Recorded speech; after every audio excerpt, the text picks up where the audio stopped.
उत्तर प्रदेश के पूर्व मुख्यमंत्री अखिलेश यादव को भूल जाइए। महाकुंभ हादसे पर जिस तरह से सवाल मैं पूछ रहा हूं, मुझे भी भूल जाइए। जान से मारने की धमकी स्वामी अविमुक्तेश्वरानंद जो कि शंकराचार्य हैं, उन्हें भी मिल रही है।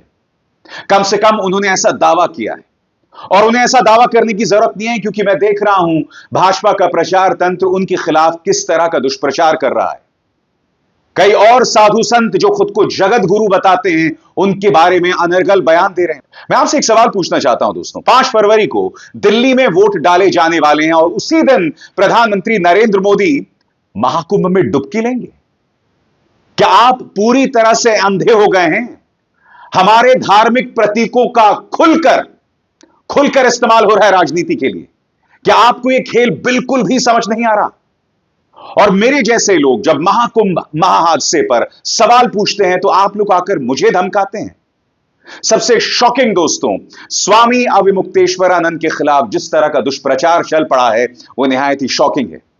इंतजार कीजिए, क्योंकि कुछ देर बाद मैं आपको बतलाने वाला हूं कि अखिलेश यादव ने आखिर क्यों कहा कि अगर मैं झूठ बोलूं तो मैं इस्तीफा दे दूंगा। क्योंकि अखिलेश यादव अब भी कह रहे हैं मृतकों का आंकड़ा जारी करो, और आज उनकी आवाज गूंजी लोकसभा के अंदर। मगर सबसे पहले स्वामी अविमुक्तेश्वरानंद जो कह रहे हैं दोस्तों, उस पर गौर करने की जरूरत है। मैं आपको बतलाना चाहता हूं, एबीपी न्यूज को दिए गए इंटरव्यू में उन्होंने यह दावा किया है। उनका कहना है, मुझे जान से मारना चाहते हैं।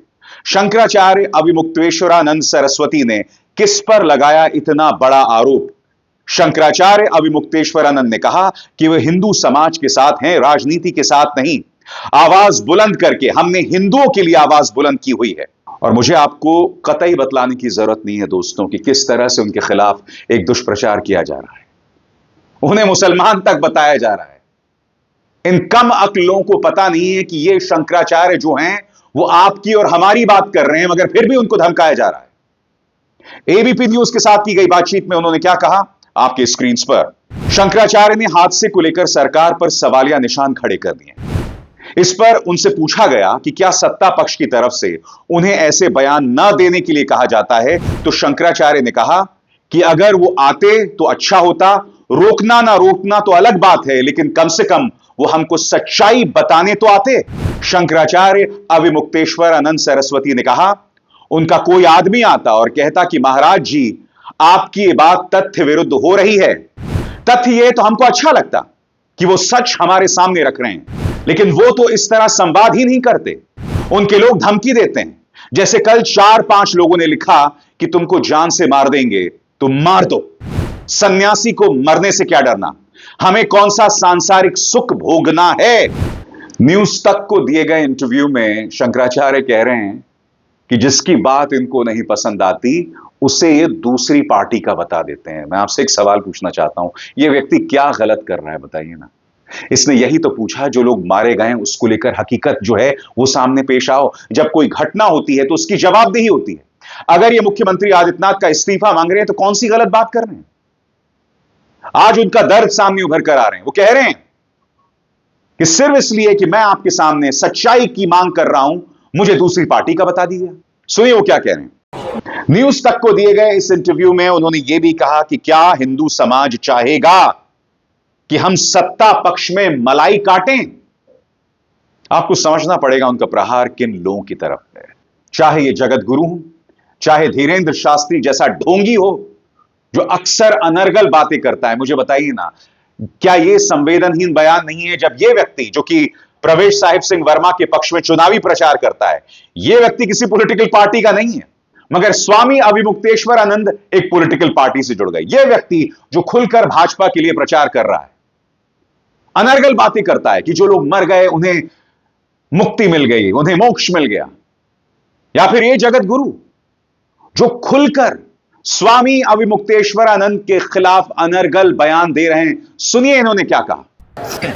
मगर मुझे खुशी है दोस्तों कि स्वामी प्रेमानंद जैसे लोग हैं जो आज शंकराचार्य के पक्ष में अपना बयान दे रहे हैं। इनके लिए मेरे मन में बहुत श्रद्धा है दोस्तों। स्वामी प्रेमानंद जी, इनके मुंह से आप कभी भी कोई कड़वी बात नहीं सुनेंगे, कभी कोई जहरीली बात नहीं सुनेंगे। इनकी सभाओं में कई बार मुस्लिम जो है वो आकर सिर झुकाते हैं कि आप जो प्यारी बातें करते हैं, हम अपनी तरफ से आपका धन्यवाद करना चाहते हैं। स्वामी प्रेमानंद कभी भी धर्म का साथ नहीं छोड़ते हैं, मगर आज सुनिए किस तरह से वो शंकराचार्य के पक्ष में आए हैं। सुनते हैं उनकी बात। विश्व विजयी आद्य गुरु भगवान शंकराचार्य कोई बोलने वाला नहीं, सबको परास्त करके अपने सनातन धर्म के नीचे रखा, जब 4 मठ स्थापित चारों कोनों में किए, वो आज कौन मान रहा? हमारे आद्य गुरु शंकराचार्य जी के 4 मठ हैं, 4 मठों में बड़े बड़े कौन मानता है? नहीं तो हमारे राजा हैं वो धर्म के। आद्य गुरु भगवान शंकराचार्य जी ने चारों दिशाओं में इसीलिए मठ स्थापित किए, धर्म स्थापन के लिए विरोध कर सकते, तस्मात् शास्त्रम प्रमाणम थे, शास्त्र विरुद्ध आचरण हो रहा है वो बोल देंगे, पर उनकी मान कौन रहा है? चारों शंकराचार्य का एक शब्द भी आप मिस्टेक दिखा देना हमको, हम किसी संप्रदायवाद से बात नहीं करते। चारों मठ में जो बैठे अद्भुत विद्वान और शास्त्र के मर्मज्ञ और शास्त्र प्रमाणित बात बोलेंगे, लेकिन कितने मानने वाले? सनातन धर्म के विपरीत एक शब्द भी नहीं मिलेगा, शास्त्र के विपरीत शब्द नहीं मिलेगा। राम से बड़ा है कौन है? धर्मशास्त्र। क्योंकि राम भी धर्मशास्त्र से विरुद्ध नहीं चल सकता, इसलिए राम भी जिससे अपने आप को छोटा कहते हैं उसको तो मान के ही सबको चलना पड़ेगा, चाहे कोई कितना ही बड़ा। शास्त्र और सनातन के एक भी शब्द नीचे नहीं उतरेंगे, चाहे संसार निंदा करे या वंदना करे, उनसे कोई मतलब नहीं होता। जो आचार्य पीठ पर विराजमान है, तस्मात् शास्त्रम प्रमाणम शब्द होंगे और धर्म की स्थापना के शब्द होंगे। मानो या ना मानो, गुरुजनों की बातें हैं, वो तो बोल रहे नहीं, स्थापित ही इसीलिए किए गए थे पूरे भारत को धर्म के अंतर्गत बांध के रखना। अब आप मुझे बताइए, धर्म के साथ कौन है? वो शंकराचार्य जो लगातार मांग कर रहे हैं हकीकत सामने आए, या वो मुख्यमंत्री आदित्यनाथ 17 घंटे हो गए थे, इन्होंने मृतकों का वजूद स्वीकार नहीं किया। 8 मिनट का जो पहला बयान सामने आया था, याद कीजिएगा दोस्तों, उस वक्त क्या कहा था? उन्होंने सिर्फ इतना कहा था कि अफवाहों पर विश्वास मत कीजिए। गंभीर अवस्था में घायल लोगों की बात वो कर रहे थे, मगर हकीकत से कोसों दूर थे। और आज भी मृतकों की बात स्वीकार नहीं की जा रही है। क्या हो रहा है मैं आपको बताता हूं, गौर कीजिएगा साहब। 5 फरवरी दिल्ली में वोट डाले जाने वाले हैं और उसी दिन प्रधानमंत्री डुबकी लेंगे। चुनाव आयोग बेशर्मी से सो रहा है, और आप जानते हैं जब प्रधानमंत्री 5 फरवरी को डुबकी लेंगे तो दिन भर यह तस्वीर गोदी मीडिया न्यूज चैनल चलाते रहेंगे। और जाहिर सी बात है, उसका मकसद है दिल्ली चुनावों को प्रेरित करना। मैं आपसे पूछना चाहता हूं, क्या यह सही है? क्या चुनाव आयोग को इस बात की इजाजत देनी चाहिए? मगर सबसे बड़ी बात, क्या धर्म के ठेकेदार इस मुद्दे पर खामोश रहेंगे? क्या इन्हें यह खेल नहीं दिखाई दे रहा कि 5 फरवरी को दिल्ली में वोटिंग है, इसलिए प्रधानमंत्री उस दिन डुबकी लगाने आ रहे हैं? खबर देखिए टीवी 9 भारतवर्ष की। प्रधानमंत्री नरेंद्र मोदी 5 फरवरी को प्रयागराज महाकुंभ जाएंगे, जहां वो संगम में पवित्र स्नान करेंगे। बुधवार को माघ महीने की अष्टमी तिथि पर पुण्य काल में वो पवित्र त्रिवेणी में पुण्य की डुबकी लगाएंगे। यानी कि सोचिए दोस्तों, किस तरह से दिल्ली के चुनावों की तैयारी की गई होगी। आप उसी तारीख को वोटिंग करवा रहे हैं जिसे पुण्य का समय बताया जाए, और उस दिन आकर प्रधानमंत्री जो हैं वो महाकुंभ में डुबकी लगाएं। अब तक एक शब्द प्रधानमंत्री ने नहीं बोला है, जो अपने आप में कितनी बड़ी त्रासदी है ना दोस्तों।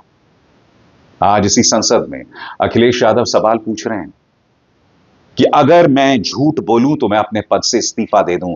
आज वो आपके सामने कुछ सवाल रख रहे हैं, जनता के हित में कुछ सवाल रख रहे हैं। सुनिए उन्होंने क्या कहा। अध्यक्ष महोदय, कुंभ कोई पहली बार नहीं हो रहा है। कुंभ का आयोजन सदियों से होता आया है। हमारे पौराणिक और हमारे इतिहास के दस्तावेज ये बताते हैं कि समय समय पे जो भी सरकारें नहीं होंगी, जिसका भी राज रहा होगा अध्यक्ष महोदय, उसने महाकुंभ या इस तरह के कुंभ का आयोजन किया है। एक तरफ तो वो कि जो 144 साल बाद महाकुंभ होने जा रहा है, उसका इतना प्रचार किया, और मैंने तो कई टीवी इंटरव्यूज में, कई समाचार चैनलों पर यह बात सुनने में आई और सुनते रहे हम लोग कि सरकार ने 100 करोड़ लोगों के आने का इंतजाम किया है। और अगर 100 करोड़, अध्यक्ष महोदय, अगर ये बात गलत है तो मैं रिजाइन आपको देना चाहता हूं। अगर अध्यक्ष महोदय, ये माननीय सदस्य लोग अगर ये नहीं सुन पा रहे हैं तो मैं इनको एक एक को, आप नहीं गए स्नान करने, आप स्नान करने नहीं गए, इसीलिए इस तरह की भाषा का इस्तेमाल कर रहे हैं। अखिलेश कह रहे हैं कि मुख्यमंत्री आदित्यनाथ ने तो शुरू में दुख ही प्रकट नहीं किया, और उनकी बात गलत भी नहीं है, क्योंकि मैंने आपको इस मंच पर बताया था कि जब भगदड़ मच गई थी तब जो पहला बयान आया था उसमें घायलों की बात थी, मगर शोक संदेश बिल्कुल नहीं था। इसीलिए आज अखिलेश कह रहे हैं कि जिन लोगों की मौत हो गई आपने उस पर शोक संदेश भी नहीं दिया। सुनिए उन्होंने क्या कहा। न केवल ये लोग मीडिया का सहारा ले रहे हैं, मीडिया का सहारा लेते लेते सुनने में आया है कुछ दबाव और कुछ स्वीटनर भी दिए जा रहे हैं जिससे उनकी खबरें बाहर ना आ जाएं। और अगर अध्यक्ष मोदी ये बात सब गलत है मेरी, अगर ये बात सब गलत मैं कह रहा हूं, तो अभी तो नेता सदन को अभी भाषण देना है। और मैं ये बात और कहना चाहता हूं, आप अपनी तरफ से जानकारी कर लीजिएगा। हमारे उत्तर प्रदेश के मुख्यमंत्री जी ने शोक नहीं प्रकट किया था। जब देश की राष्ट्रपति और प्रधानमंत्री जी ने शोक प्रकट किया, उसके बाद 17 घंटे बाद सरकार ने स्वीकार किया। अध्यक्ष मोदी, ये वो लोग हैं जो आज भी कोई सच्चाई स्वीकार नहीं कर सकते। और फिर वो कहते हैं कि मृतकों का आंकड़ा जारी करो, क्योंकि उनके साथ इंसाफ होना जरूरी है। विरोध है कि जहां सरकार बजट के आंकड़े लगातार दे रही है, और जब मैंने अभिभाषण पढ़ा अध्यक्ष महोदय, बहुत सारे आंकड़े सरकार ने दिए हैं। आंकड़े देने से पहले महाकुंभ में मरने वालों के आंकड़े भी दे दें। महाकुंभ की व्यवस्था के बारे में स्पष्टीकरण देने के लिए मेरी मांग है अध्यक्ष महोदय, सर्वदलीय बैठक बुलाई जानी चाहिए। महाकुंभ आपदा प्रबंधन व खोया पाया केंद्र की जिम्मेदारी सेना को दी जाए। महाकुंभ हादसे के शिकार लोगों की मृत्यु, घायलों का इलाज, दवाइयों, डॉक्टर, भोजन पानी, परिवहन की उपलब्धता का आंकड़ा संसद में पेश किया जाए। महाकुंभ हादसे के लिए जिम्मेदार लोगों पर, महाकुंभ हादसे के लिए जिम्मेदार लोगों पर घोर दंडात्मक कार्रवाई हो। जिन्होंने सच छिपाया है उनको दंडित किया जाए। अध्यक्ष महोदय, हम डबल इंजन की सरकार से पूछते हैं, अगर अपराध बोध नहीं था तो आंकड़े दबाए, छिपाए और मिटाए क्यों गए हैं? सच छिपाना और मिटाना भी तो अपराध है। इसका दंड कौन भुगतेगा अध्यक्ष महोदय? जहां इंतजाम होना चाहिए था वहां प्रचार हो रहा था। एक धार्मिक समागम में डबल इंजन का राजनीतिक प्रचार अशोभनीय है, निंदनीय है। इतने बड़े हादसे के बाद कम से कम अब तो वो होर्डिंग उतरवा देना चाहिए। और मैं आपसे बार बार कहता रहता हूं दोस्तों, जो लोग मर गए हैं उन्हें मोक्ष हासिल नहीं हुआ है। वो धर्म की सेवा में उनकी मृत्यु नहीं हुई है, उनकी मृत्यु हुई है प्रशासनिक नाकामी के चलते। वो प्रशासन के लिए शहीद हो गए हैं, हमारे ईश्वर के लिए नहीं, महाकुंभ की पवित्रता के लिए वो लोग शहीद नहीं हुए हैं। उनकी मृत्यु प्रशासनिक नाकामी का नतीजा है, इसका धर्म से कोई लेना देना नहीं है। सिर्फ इसलिए कि वो भगदड़ में मारे गए। और मैं आपसे पूछना चाहता हूं, जो लोग मोक्ष की बात करते हैं, इसके जैसे ढोंगी व्यक्ति, ये जो ढोंगी व्यक्ति कहता है मोक्ष मिल गया, याद है आपको क्या कहा था स्वामी अविमुक्तेश्वरानंद ने? कि हम तुम्हें कुचल देते हैं, तुम्हें धक्का दे देते हैं, इसी बहाने तुम्हें मोक्ष मिल जाए। चलिए, ये बात मैं नहीं कह सकता हूं, मगर आपको समझना पड़ेगा कि स्वामी अविमुक्तेश्वरानंद की नाराजगी कहां से आ रही है। यहां जो व्यक्ति हकीकत की बात करता है उसे जान से मारने की धमकी दी जाती है। जो व्यक्ति ढोंगी है वो आपके और हमारे फीलिंग्स को लगातार हर्ट करता है, और ये लगातार इस तरह के बयानात दे रहे हैं। पहले कहते हैं कि भैया जो कुंभ नहीं जाएगा वो देशद्रोही है, फिर कहते हैं जो मृत्यु हो गई उसे मोक्ष मिल गया। प्रधानमंत्री नरेंद्र मोदी हैं, 5 फरवरी को डुबकी लगा रहे हैं जिस दिन दिल्ली में वोटिंग है। और सवाल पूछने वाले पूर्व मुख्यमंत्री अखिलेश यादव वो देशद्रोही हैं, वो सनातन विरोधी हैं। मगर सनातन के पक्ष में कौन है? मुख्यमंत्री आदित्यनाथ और प्रधानमंत्री नरेंद्र मोदी, जो खुलकर इस मुद्दे पर राजनीति कर रहे हैं। मैं आपको सुनाना चाहता हूं किस तरह से मल्लिकार्जुन खड़गे ने इस सरकार को बुरी तरह से फंसा दिया। राज्यसभा में उन्होंने कहा हजारों लोग मारे गए, भाजपा खड़ी हो गई तो उन्होंने कहा ठीक है, अगर मैं गलत हूं तो बता दो क्या आंकड़ा है। चुप, सब चुप हो गए। दोस्तों नजारा देखिए क्या हो रहा था। आरंभ करने से पहले मैं महाकुंभ में दिवंगत लोगों को श्रद्धांजलि देता हूं, जिन्होंने आज हजारों की संख्या में वहां पर अपनी जान दी है कुंभ मेला। ये देखो, ये मेरा अंदाज। ये सर, नहीं, ये गलत है तो आप बताइए सर। ये देखो, उसीलिए बोला ये गलत है, ये मेरा अंदाज है। अगर ये सच नहीं है तो आप बताइए क्या सच है। और उसमें आप देख सकते हैं कि उपराष्ट्रपति जगदीप धनखड़ को भी कितनी तकलीफ हो रही थी। ये वही जगदीप धनखड़ हैं जो महाकुंभ की डुबकी में भी गए थे और मुख्यमंत्री आदित्यनाथ की भूरी भूरी प्रशंसा कर रहे थे। भूल गए कि भैया भाजपा के कार्यकर्ता नहीं, आप उपराष्ट्रपति हैं, उस पद की गरिमा तो बनाए रखें।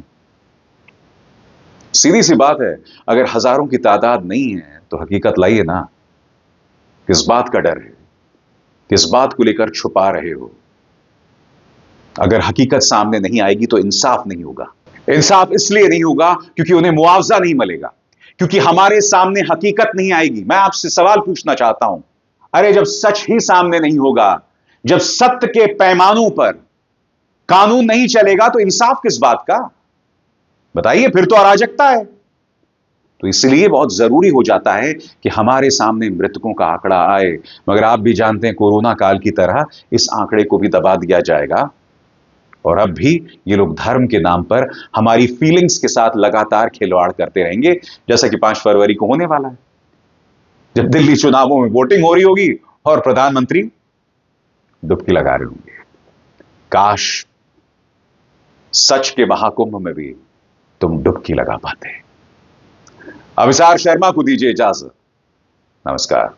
स्वतंत्र और आजाद पत्रकारिता का समर्थन कीजिए, सच में मेरा साथी बनिए। बहुत आसान है दोस्तों, इस ज्वाइन बटन को दबाइए और आपके सामने आएंगे ये 3 विकल्प, इनमें से एक चुनिए और सच के इस सफर में मेरा साथी बनिए।